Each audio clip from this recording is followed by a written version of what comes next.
What's up, guys? I'm LQ. This is the LQ Review. Thank you so much for joining me here at my YouTube channel. This is where we talk about all the geeky, nerdy stuff that we love to talk about. Movies, video games, comic books, TV shows. If it's geeky, if it's nerdy, this is where we talk about it right here. And right now, I'd like to give you guys my take on the first episode of the Peacock Saved by the Bell reboot. So I'm going to go ahead and give my first impression for the first episode. And then I'm going to just watch the entire series. So I'm not going to do a episode by episode review of the Saved by the Bell reboot. Number one, I don't think people care that much. And number two, it's not like we're getting weekly releases here. You know, everything was dumped at the same time. So I'm going to give my impressions on the first episode. And then I'm going to take, probably a few days and watch the other 9 episodes. And then I'll just give you guys my thoughts on the entire series when I'm finished with it. But what do I feel about the first episode? Well, it's not really that good. Now, granted, we're only 30 minutes into a 5-hour season. So far, it's not very good, though. And that's really disappointing. Okay, so a little background about me. I grew up with Saved by the Bell. Saved by the Bell is my jam, right? I would come home from school, and it would be Saved by the Bell and Fresh Prince of Bel-Air. And that's what it would be. Every single day after school. Saved by the Bell, Fresh Prince of Bel-Air. We'd get our Disney afternoons, our Darkwing Duck, Chip 'n Dale Rescue Rangers, Tailspin, DuckTales. We'd get those. We'd get Super Mario Brothers, the Super Show. But before that, right after school, you had Saved by the Bell and Fresh Prince of Bel-Air. So I have seen every single episode of Saved by the Bell dozens of times. I'm a fan. I'm a fan of the series. I can't help it. I can't help it to be a fan of the series. It's in my DNA. For those who don't know, after Saved by the Bell, you had Saved by the Bell: The New Class, which starred Dennis Haskins as Mr. Belding and Screech, who was the guy that played Dustin Diamond played Screech. And that one didn't do so well. That one, I believe only ran for 1 or 2 seasons before it was canceled. And then after that, you had the college years. And the college years were a little better received because it had all the main actors from the original series in it, except for, I think, Jesse and Lisa. So that'd be Elizabeth Berkley and Lark Voorhees. Everybody else was in it. But it was a little better received. It felt a little more Saved by the Bell-ish. And then you had the wedding, the movie, the Saved by the Bell Destination Wedding, the Las Vegas Wedding or something like that. So let's talk about the evolution of Saved by the Bell. And I feel like that's necessary to talk about before I really dive into what my impressions were on this episode. So Saved by the Bell, the series, was very kid-friendly. And it tried to tackle serious issues such as drinking and drugs and things of that nature.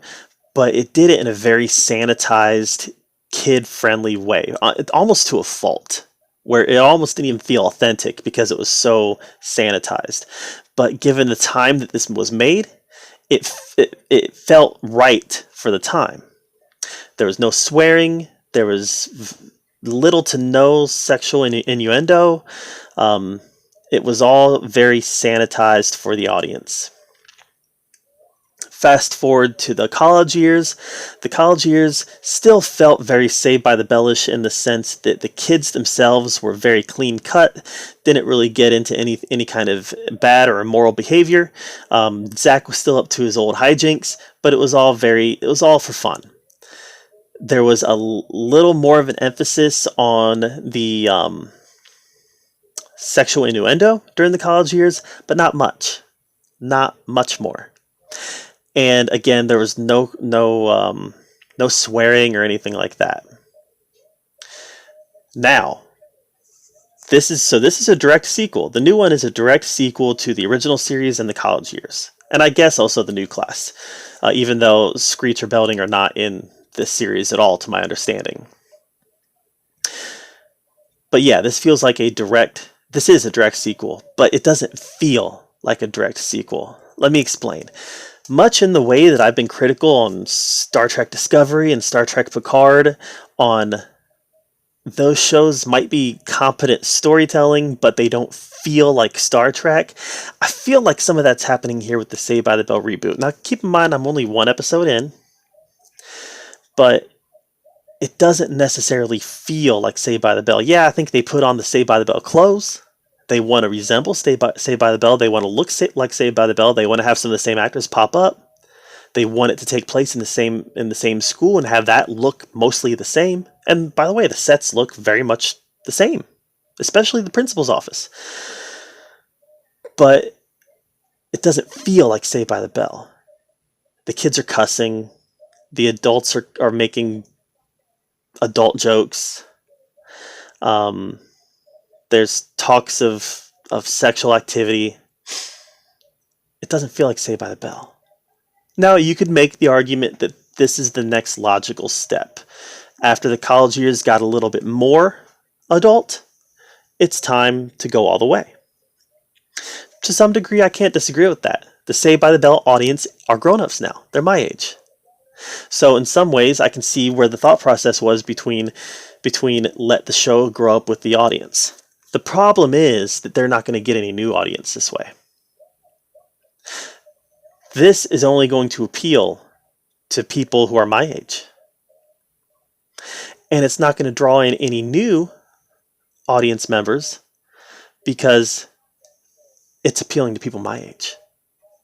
So I do see this as being problematic moving forward. If there is a second season or a third season, or if they want this to be sustainable, I see it as problematic moving forward. But that's not to say it's all bad.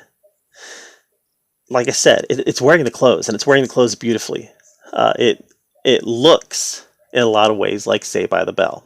It's great seeing Mario Lopez back as Slater, even though I don't feel like it was his best acting. I do feel like Elizabeth Berkley, I feel like she was giving it her all as Jesse Spano, and I feel like she's going to be a bright spot in this season.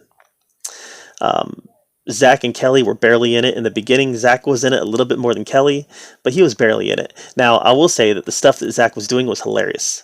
Hilarious. He has an opening montage that describes how he became governor, and all that is just hilarious. It's very true to form on who Zach Morris is. So I love how they paid respects to that part of his character. And they did that with all of them, especially Slater. Slater even had a piece of dialogue in this episode where he discussed who he was, where he came from, and how he fell in love with Bayside. So I love that about this show, the fact that they're willing to revisit stuff that's happened in the past. They even went to the Max. The Max is still the hangout for the kids there, and Max even made an appearance doing his magic. All that being said, this largely focused on a new group of kids who are established at Bayside, like Mac Morris, Zach's son, Jesse's son, I think Jamie Spano, I think is his name. And then there's a few other characters, and then how they have to intermingle with a group from an inner city school that has been merged with Bayside. I get what they're trying to do here. They're trying to address the issues of privilege. They're trying to address the issues of race in America. Like the original Saved by the Bell, they're trying to address a bunch of current event issues that are important to be addressed. Like the original Saved by the Bell, I'm not convinced that they're going to do any of it well. Before I get into this, let me preface that I think that television and movies is a great place to talk about topics like this. I've talked about this lots of times. I have no issues with a TV show or a movie discussing race relations, discussing privilege, discussing transgendered rights, discussing homosexual rights, discussing, the rights of women, the role that women can play in society. I have no problem. The movies and TV shows are the perfect place for these to be discussed. it brings up conversation and it allows us to all have a dialogue together. And I always say that the story should come first, and that stuff should come as something that enhances the story. I don't feel like that's the case here.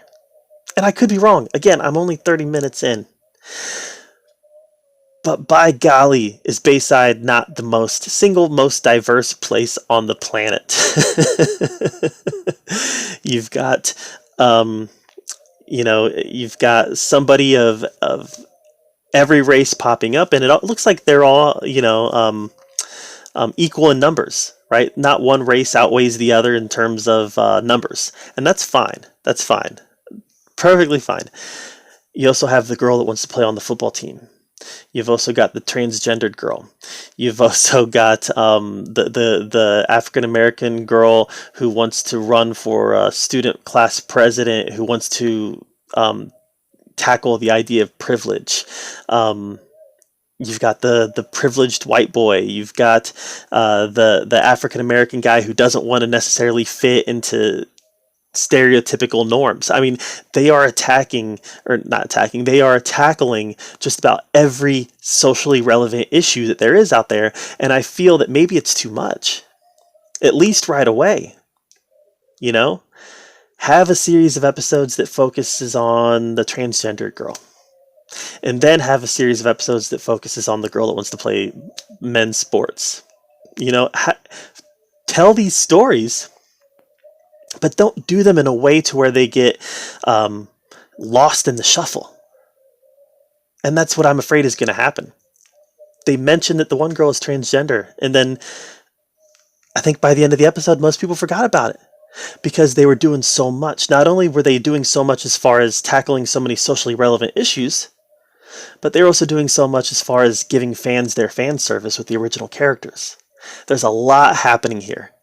And I feel like that they tackled so much in one 30-minute episode that I'm not convinced that they're going to be able to do everything its justice by the end of the season. I feel like they got too many balls in motion, and because they have so many balls in motion, inevitably they're going to drop some. That's my fear anyways. We'll see. I look forward to watching the rest of the season and then letting you guys know whether I was right or wrong about some of that. Right now, I'm fairly pessimistic by what I've seen, but who knows? Maybe Peacock can knock it out of the park, and I'll come back in a couple of days and say I loved it. That's what I'm hoping happens, because I'm such a fan of Saved by the Bell. So that's just my take on it so far. What were your thoughts on the Saved by the Bell first episode? Don't get into any spoilers in the comments yet. We'll save the spoilers for when I'm done with the entire season. I'll do a video on that soon. But right now, let's just talk specifically about the first episode. What did you think of episode 1? Let me know in the comments down below. Make sure you subscribe to my channel. And as always, thank you so much for joining me here at the Oki Review, where we get to talk about all the geeky, nerdy stuff we love to talk about. Until next time, we'll see you guys later.